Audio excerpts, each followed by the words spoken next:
Pangalawa kong concern doon, yun, sa pag-inom natin, katulad ng sinabi ko nga nung nakaraan, na pagka tayo nag-inom, huwag natin pag-usapan yung tungkol sa trabaho. Nauulit-uli. At totoo lang, tulad ng sinabi ko, na kapag yung isang tao nawala ng respeto sa kapwa niya, hindi na nakokontrol yung sarili. Kaya sabi ko sa inyo, panatilihin yung respeto sa kapwa. Hindi kailangan na ipakita natin sa sarili nating sa mga kasama nating trabador na matapang tayo. Ako sa totoo lang, matagal na ako sa trabaho. Hindi kahit isang bisis di ako nakikipag-away sa tao ko o sa mga kaibigan ko. Kasi nandun yung respeto ko. Hindi kaduwagan yung tatalikod ka. Halimbawa, tinasan ka ng boses, hindi kaduwagan yung tatalikod ka. Kakausapin mo bukas pag may nahon.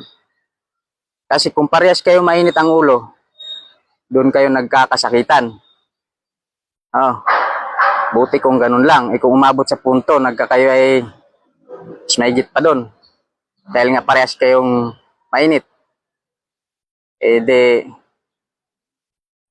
Wala na. Kinabukasan ay tayo. Pull out tayo lahat dito. Pag ganun, pag mainit ang isa, talikod ang isa, hintayin kinabukasan. Sa totoo lang, hindi ko nga pinagbawal sa inyo yung pag-inom. Kaya lang, kung laging ganyan, na pag nakainom ay lumalabas yung tapang, pagbabawal ko na yan. Kaysa naman may madisgrasya pa na isa. Diba? Yun lang naman. Ilabas natin yung tapang natin sa trabaho. Ang tunay na matapang, yung taong walang kaaway. Yun. Yung respeto. Ialisin. Kasi pag nawala ng respeto, doon talaga lumalabas yung Nag-iingat nga tayo dito sa trabaho.